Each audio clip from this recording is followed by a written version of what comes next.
Hello everyone, welcome to the channel e office vlog. आज की इस वीडियो में हम डिस्कस करेंगे उन इंस्ट्रक्शंस के बारे में जो चीफ सेक्रेटरी हरियाणा के ऑफिस ने अगस्त 2023 के महीने में इशू की हैं।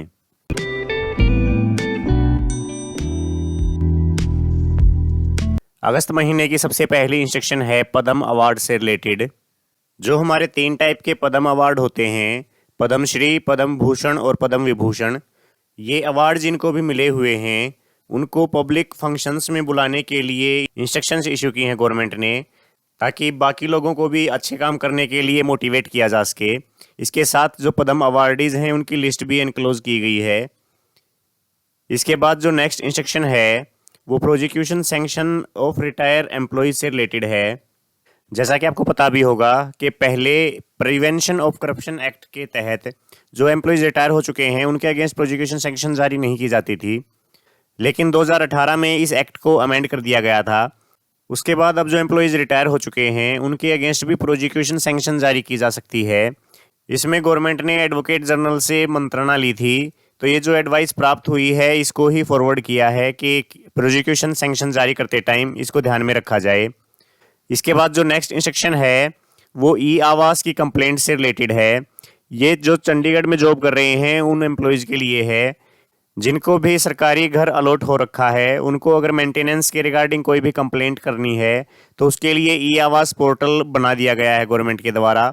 इस पर ऑनलाइन शिकायत दर्ज करवाई जा सकती है, उसके बाद आपकी समस्या का समाधान कर दिया जाएगा। इसके बाद जो नेक्स्ट इंस्ट्रक्शन है वो एस्मा से रिलेटेड है।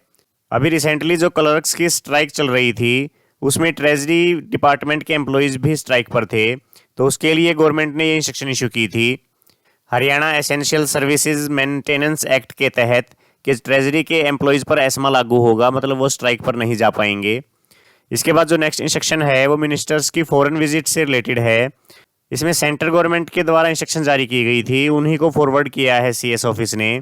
इसके पॉइंट 3 और 4 स्टेट से रिलेटेड हैं। इसमें सेंट्रल गवर्नमेंट ने बताया है कि जब भी मिनिस्टर्स या फिर एमएलएज की फॉरेन विजिट्स के केस भेजे जाते हैं अप्रूवल के लिए, तो उनके साथ कंप्लीट डिटेल्स नहीं भेजी जाती, जैसे पॉलिटिकल क्लियरेंस, एफसीआरए क्लियरेंस और एडमिनिस्ट्रेटिव मिनिस्ट्री क्लियरेंस एक्सेट्रा। तो गवर्नमेंट ने इंस्ट्रक्शन इशू की है कि कंप्लीट केस ही भेजा जाए सेंट्रल गवर्नमेंट के पास अप्रूवल के लिए।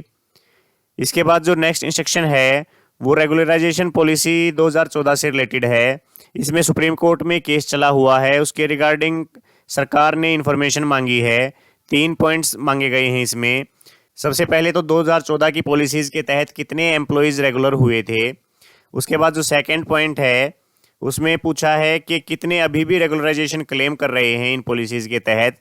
इसके बाद थर्ड पॉइंट में गवर्नमेंट ने पूछा है कि कितने लिटिगेंट्स या फिर एप्लीकेंट्स ऐसे हैं जिन्होंने कोर्ट में केस किया हुआ है रेगुलराइजेशन पॉलिसी 2014 के तहत। इसके साथ गवर्नमेंट ने एनेक्स्चर भी एनक्लोज किए हैं, प्रोफॉर्मा ए, प्रोफॉर्मा बी और प्रोफॉर्मा सी। इन तीनों पॉइंट से रिलेटेड इन 3 परफॉर्माज में ये इन्फॉर्मेशन भेजी जानी है। इसके बाद जो इंस्ट्रक्शन है वो भी इसी पॉलिसी से रिलेटेड है। दोबारा से ये इंस्ट्रक्शन इशू की है गवर्नमेंट ने। इसमें गवर्नमेंट ने उन डिपार्टमेंट के नाम भी लिस्ट किए हैं जिन्होंने इन्फॉर्मेशन प्रोवाइड करवा दी है। बाकी डिपार्टमेंट्स को ये इन्फॉर्मेशन अभी भी भेजनी है। उसके बाद जो नेक्स्ट इंस्ट्रक्शन है वो डी क्रस्ट यूनिवर्सिटी से जिन्होंने पार्ट टाइम डिग्री या डिप्लोमा किया है उससे रिलेटेड है। जैसा कि लास्ट वीडियोज़ में मैंने बताया भी था कि सुप्रीम कोर्ट ने उन टेक्निकल डिग्रीज एंड डिप्लोमाज को रद्द कर दिया था जो डिस्टेंस या फिर वीकेंड क्लासेस के द्वारा लिए गए थे। इसके अगेंस्ट जो D crust university Murthal Sonipat में है उनके द्वारा अपील डाली गई है सुप्रीम कोर्ट में, और इसकी नेक्स्ट डेट ऑफ हियरिंग 18 दिसंबर 2023 है। तो गवर्नमेंट ने इंस्ट्रक्शन इशू की हैं कि जब तक इस केस की जजमेंट नहीं आ जाती तब तक कोई भी सर्विस बेनिफिट ग्रांट ना किया जाए उन एम्प्लॉयज़ को जिन्होंने भी डी क्रस्ट यूनिवर्सिटी से वीकेंड या फिर पार्ट टाइम डिग्रीज ली हुई हैं। इसके बाद जो नेक्स्ट इंस्ट्रक्शन है वो प्रमोशन में रिजर्वेशन से रिलेटेड है। जैसा कि आपने लास्ट वीडियोज़ में देखा भी होगा कि गवर्नमेंट ने इंस्ट्रक्शन इशू कर दी हैं कि प्रमोशन में रिजर्वेशन दिया जाए। इसमें गवर्नमेंट ने 3 कंडीशंस बनाई हैं कि सबसे पहले तो डाटा कलेक्ट किया जाएगा कि किसी भी कैडर में कितने एम्प्लॉयज़ शेड्यूल कास्ट या शेड्यूल ट्राइब्स कैटेगरी से बिलोंग करते हैं। ये डाटा कलेक्ट करके सेकंड पॉइंट के अकॉर्डिंग हर कैडर में अलग से अप्लाई किया जाएगा इसको। और अगर रोस्टर रजिस्टर बना हुआ है तो उस रोस्टर के अकॉर्डिंग देखा जाएगा कि उनकी जो रिप्रेजेंटेशन है वो कंप्लीट है या नहीं किसी भी कैडर में। अगर रिप्रेजेंटेशन पूरी नहीं है तो उनको प्रमोशन में भी रिजर्वेशन दिया जाएगा। ये 3 बेसिक कंडीशंस थी जो जजमेंट में दी गई थी। इसके अलावा गवर्नमेंट ने कुछ कंडीशंस और भी इशू की हैं। 4th पॉइंट में इनको बताया गया है कि रिजर्वेशन में रोस्टर को मेंटेन किया जाएगा। प्रमोशन में रिजर्वेशन देते टाइम एफिशिएंसी ऑफ एडमिनिस्ट्रेशन को ध्यान में रखा जाएगा कि जिसको भी आप प्रमोशन में रिजर्वेशन दे रहे हैं वो सूटेबल है या नहीं। और अपॉइंटिंग अथॉरिटी प्रमोशन के या फिर अपॉइंटमेंट के ऑर्डर तभी इशू करेगी जब ऊपर की सभी कंडीशंस कंप्लीट हो जाएं। इसके अलावा 6th पॉइंट में गवर्नमेंट ने यह भी बताया है कि जो क्वांटिफिएबल डाटा कलेक्ट किया जाएगा डिपार्टमेंट्स के द्वारा वो शेड्यूल कास्ट डिपार्टमेंट को सेंड किया जाएगा 3 दिन के अंदर अंदर, और जब तक ये डाटा नहीं भेजा जाए तब तक कोई भी प्रमोशन नहीं की जाएगी। इसके बाद जो नेक्स्ट इंस्ट्रक्शन है वो आईएएस के प्रपोजल से रिलेटेड है। स्टेट गवर्नमेंट के द्वारा विदाउट यूपीएससी क्लियर किए जो एम्प्लॉयज़ को आईएएस प्रमोट करने के प्रपोजल भेजे जाते थे उसमें भी गवर्नमेंट ने कुछ कंडीशंस लगाई हैं। सेंट्रल गवर्नमेंट ने स्टेट गवर्नमेंट को लिखा है कि ऐसे एम्प्लॉयज़ के ही केसेस भेजे जाएं जो आउटस्टैंडिंग मेरिट और एबिलिटी के हों। उसके बाद एम्प्लॉय गजटेड पोस्ट पर होना ज़रूरी है और गजटेड पोस्ट पर भी उसके 8 साल सर्विस के पूरे हो चुके हों 1 जनवरी तक, जिस साल में भी केस भेजा जाना है। और जब केस भेजा जाए उस टाइम तक एम्प्लॉय की उम्र 56 साल से ज़्यादा की ना हो। तो ये कंडीशन सेंट्रल गवर्नमेंट ने बताई हैं स्टेट गवर्नमेंट को। उसके बाद स्टेट गवर्नमेंट ने इंस्ट्रक्शन इशू की हैं कि ये जो कंडीशंस हैं ये state police services, forest services, judicial branch और जो और ऑटोनोमस बॉडीज़ हैं जो स्टेट गवर्नमेंट के अंडर कवर नहीं होती उन पर लागू नहीं होंगी। इसके अलावा यूपीएससी को लिखा है गवर्नमेंट ने कि रिटन टेस्ट कंडक्ट किया जाए ऐसे कैंडिडेट्स को सिलेक्ट करने के लिए जिनको आईएएस प्रमोट किया जा सकता है।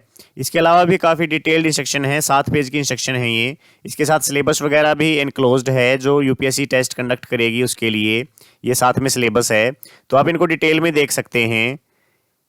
इसके बाद जो नेक्स्ट इंस्ट्रक्शन है वो ओल्ड पेंशन स्कीम से रिलेटेड है।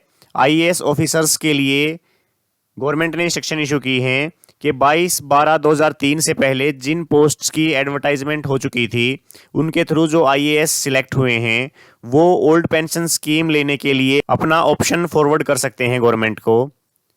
इसके बाद जो नेक्स्ट इंस्ट्रक्शन है वो स्टाफ कार खरीदने से रिलेटेड है। ये स्टेट पॉलिसी जो गवर्नमेंट ने बनाई थी उसमें मॉडिफिकेशन किया है कि सीएस लेवल तक के जो ऑफिसर्स हैं वो टोयोटा इनोवा गाड़ी परचेज कर सकते हैं 14 लाख तक की, और जो बाकी एम्प्लॉयज़ हैं जो 12,000 तक का ग्रेड पे में सैलरी ड्रा कर रहे हैं वो होंडा सिटी परचेज कर सकते हैं 11.75 लाख तक की। तो इन ऑफिसर्स के लिए ये गाड़ियां परचेज की जा सकती हैं डिपार्टमेंट्स के द्वारा। इसके बाद जो नेक्स्ट इंस्ट्रक्शन है वो ओपन दरबार से रिलेटेड है। इस पर काफ़ी डिस्प्यूट भी हुआ था कि एमएलएज कोई भी ओपन दरबार नहीं ले पाएंगे अपनी कॉन्स्टिट्यूंसी में, वो ऑफिसर्स की मीटिंग नहीं बुला सकते। इस पर गवर्नमेंट ने ये इंस्ट्रक्शन इशू की हैं कि इसके बारे में दोबारा से विचार हुआ था और अभी भी एमएलएज ओपन दरबार नहीं ले पाएंगे, लेकिन एमएलए किसी भी डिस्ट्रिक्ट लेवल ऑफिसर के ऑफिस को विजिट कर सकते हैं, उनसे किसी काम के लिए कभी भी मिल सकते हैं। इसके रिगार्डिंग ये इंस्ट्रक्शन इशू की हैं गवर्नमेंट ने। इसके बाद जो नेक्स्ट इंस्ट्रक्शन है वो रेगुलराइजेशन पॉलिसी 2014 से ही रिलेटेड है। अभी तक जिन डिपार्टमेंट्स ने इन्फॉर्मेशन नहीं भेजी थी उनके लिए ही ये इंस्ट्रक्शन दोबारा इशू की गई हैं। इसके बाद जो नेक्स्ट इंस्ट्रक्शन है वो अपॉइंटमेंट ऑफ क्लर्क से रिलेटेड है। जो भी नए क्लर्क लगे थे उनमें से कुछ क्लर्क्स का रिजल्ट रिवाइज हुआ था और उनके मार्क्स कम हो गए थे, तो उन्होंने केस किया हुआ है कोर्ट में। उनसे रिलेटेड ये इंस्ट्रक्शन इशू की हैं गवर्नमेंट ने कि जिन क्लर्क्स के नंबर कम हुए हैं उनकी अपॉइंटमेंट वॉइड एब इनिशियो है, मतलब जब से उनकी अपॉइंटमेंट हुई है तब से ही वो अपॉइंटमेंट इनवैलिड है। इसलिए जब तक कोर्ट का डिसीजन नहीं आ जाता उनको कोई भी सर्विस बेनिफिट ना दिया जाए। इसके बाद जो नेक्स्ट इंस्ट्रक्शन है वो लिंक ऑफिसर से रिलेटेड है। जैसा कि आपने लास्ट वीडियोज़ में देखा भी होगा कि एक एक डिपार्टमेंट से रिलेटेड लिंक ऑफिसर्स की इंस्ट्रक्शन इशू की जाती रही हैं गवर्नमेंट के द्वारा। अब ये एक साथ इंस्ट्रक्शन इशू कर दी गई हैं कि अगर कोई भी आईएएस या एचसीएस ऑफिसर 2 दिन से ज़्यादा की छुट्टी पर या फिर किसी इलेक्शन ड्यूटी पर है तो उसके डिपार्टमेंट के जो लिंक ऑफिसर हैं वो कौन होंगे। इसके साथ अलग अलग एनेक्चर अटैच किए हैं गवर्नमेंट ने। सबसे पहले एसीएस लेवल के जो ऑफिसर्स हैं उसके लिए लिंक ऑफिसर्स बताए हैं। उसके बाद जो नेक्स्ट एनेक्चर है उसमें डायरेक्टर लेवल के ऑफिसर्स हैं। इसी तरीके से अलग अलग एनेक्चर अटैच हैं, ये आप देख सकते हैं। तो ये कुछ इंस्ट्रक्शन थी जो चीफ सेक्रेटरी हरियाणा के ऑफिस ने अगस्त 2023 महीने में इशू की हैं। इसके अलावा भी अगर आपको किसी और इंस्ट्रक्शन का पता है तो कमेंट करके ज़रूर बताएं। आज की वीडियो में बस इतना ही, फिर मिलते हैं नेक्स्ट वीडियो के साथ। तब तक के लिए जय हिंद।